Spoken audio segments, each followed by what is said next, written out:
Gawat, sahabat Ruslan Buton akan diciduk. Coba bandingkan dengan kasus Koe Seng Seng dan Abu Janda. Sebelum Ruslan Buton yang ditangkap polisi karena meminta Presiden Jokowi mundur melalui surat terbuka, ternyata Koe Seng Seng, seorang WNI keturunan Tionghoa, sudah terlebih dahulu menulis surat terbuka yang isinya sama. Surat terbuka ditulis Koe Seng Seng melalui akun Facebooknya tahun lalu pada 29 Mei 2019. Koe Seng Seng menyatakan tidak ingin NKRI terpecah-pecah gara-gara pilpres, apalagi sampai menumpahkan darah. Dia pun meminta Presiden Jokowi mundur untuk mencegah hal-hal tersebut. Berikut ini tulisan lengkap Koe Seng Seng. Jakarta, 29 Mei 2019. Kepada yang terhormat Bapak Presiden Joko Widodo di tempat, perihal permohonan pengunduran diri demi NKRI.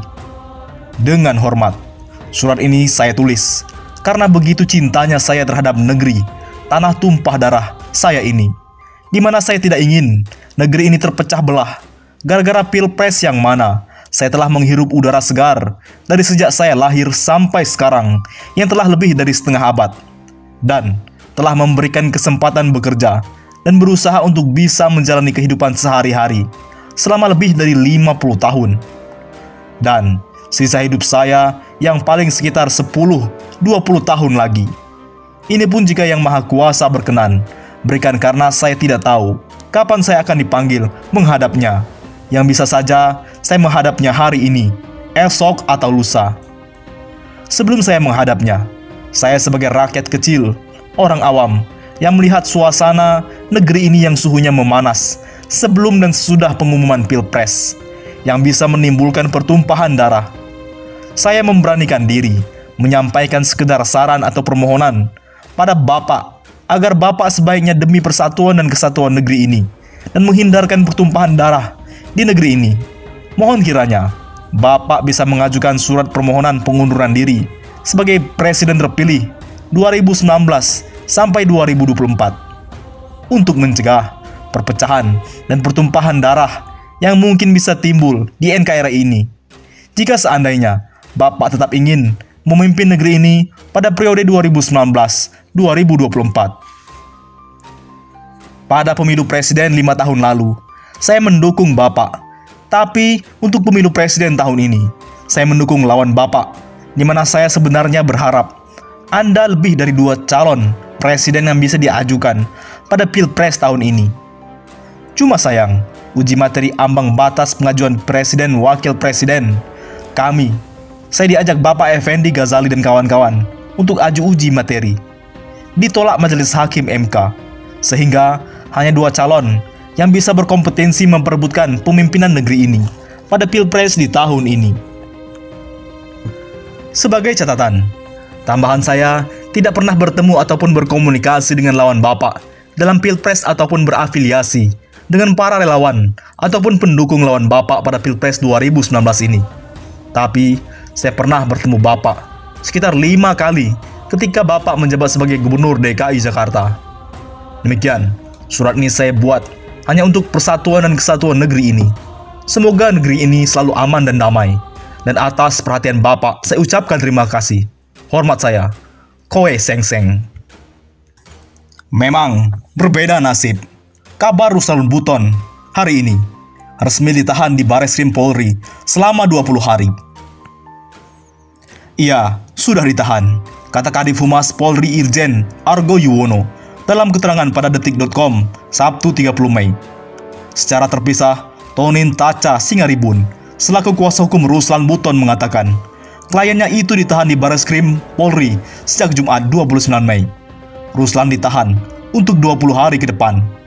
Tonin menyebutkan kliennya itu langsung ditahan setelah 7 jam pemeriksaan di gedung Bareskrim Polri pada Jumat 29 Mei. Sekitar 7 jam setelah tiba di ruangan pemeriksaan di Tipit Cyber, lantai 15 gedung Bareskrim, sekitar pukul 8 waktu Indonesia Barat, dengan diantarkan 3 penyidik dan saya. Ruslan menjadi warga rutan Bareskrim selama paling lama 20 hari, dari 29 Mei 2020 sampai 17 Juni 2020. Jelas Tony Taca Singarebun dalam keterangannya kepada detik.com. Jadi, bagaimana nasib sahabat Ruslan Buton? Kolonel Sugeng akui akan diciduk polisi dan Puspom TNI karena pernah minta Jokowi mundur. Kolonel Purnawirawan Sugeng Waras dan peserta APIB Aliansi Profesional Indonesia Bangkit yang pernah meminta Presiden Joko Widodo mundur akan diciduk polisi dan Puspom TNI. Jumat 29 Mei 2020 pukul 21, aku dapat bocoran dari sahabatku yang sangat aku percaya bahwa telah mendapatkan info A1 yang esensinya akan datang tamu tidak diundang untuk mengambil para peserta APIB Aliansi Profesi Indonesia Bangkit, kata Sugeng Waras kepada Suara Nasional Sabtu 30 Mei. Kata Sugeng Waras, polisi dan Puspom TNI menangkap dirinya dan peserta APIB karena pernah meminta Presiden Joko Widodo mundur dari jabatannya. Bahkan, sudah disiapkan 46 kamar untuk mereka yang akan ditangkap, jelasnya. Sugeng mengatakan, jika terjadi penangkapan dirinya bersama peserta APIB merupakan tebang dalam penegakan hukum di Indonesia. Kepada para Cina, seakan disayang-sayang dan dilindungi apapun kesalahannya, perselingkuhannya, dan pembangkangannya, baik berbau korupsi, penyelundupan, penggelapan, maupun berbau komunis PKI yang tak kalah membahayakan terhadap negeri ini, paparnya. Kata Sugeng, ketidakadilan terlihat pribumi yang juga bangsa dan warga negara sendiri akan ditangkap, diadili, dan dipenjara karena dianggap menghambat, mengacau, membuat gaduh, bahkan dianggap sebagai musuh negara. Bisa jadi, kekosongan penjara akibat kebijaksanaan asimilasi dan integrasi Menkumham Yasona Lawli seakan disiapkan penghuni baru dari mereka-mereka yang dianggap musuh negara dari pribumi, pungkasnya. Berbeda, Abu Janda mangkir panggilan Bareskrim atas dugaan ujaran kebencian dan penistaan agama. Permadi Arya mungkin hanya garang di sosial media dengan segala narasi yang dinilai netizen sebagai upaya mengadu domba. Namun, saat dilakukan pemanggilan oleh Bareskrim Polri atas kasus dugaan ujaran kebencian dan penistaan agama, Permadi atau yang dikenal sebagai Abu Janda tak penuhi panggilan polisi. Belum datang ke Bareskrim. Info dari cyber belum datang, kata Kadif Humas Polri Irjen Argo Yuwono saat dikonfirmasi Sabtu 30 Mei.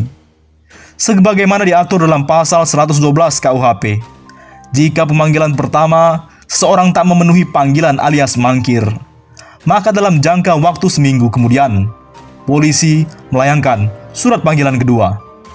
Apabila tanpa alasan yang patut dan wajar untuk memenuhi panggilan kedua, maka penyidik dapat menerbitkan surat perintah membawa atau menjemput paksa bagi pihak yang dipanggil tersebut. Dalam pasal 1 butir 2 KUHP pidana, pemanggilan merupakan salah satu upaya paksa dalam fase penyidikan selain penangkapan, penahanan, penggeledahan. Tujuan dari pemanggilan adalah sebagai salah satu upaya mencari bukti-bukti untuk membuat terang suatu tindakan pidana.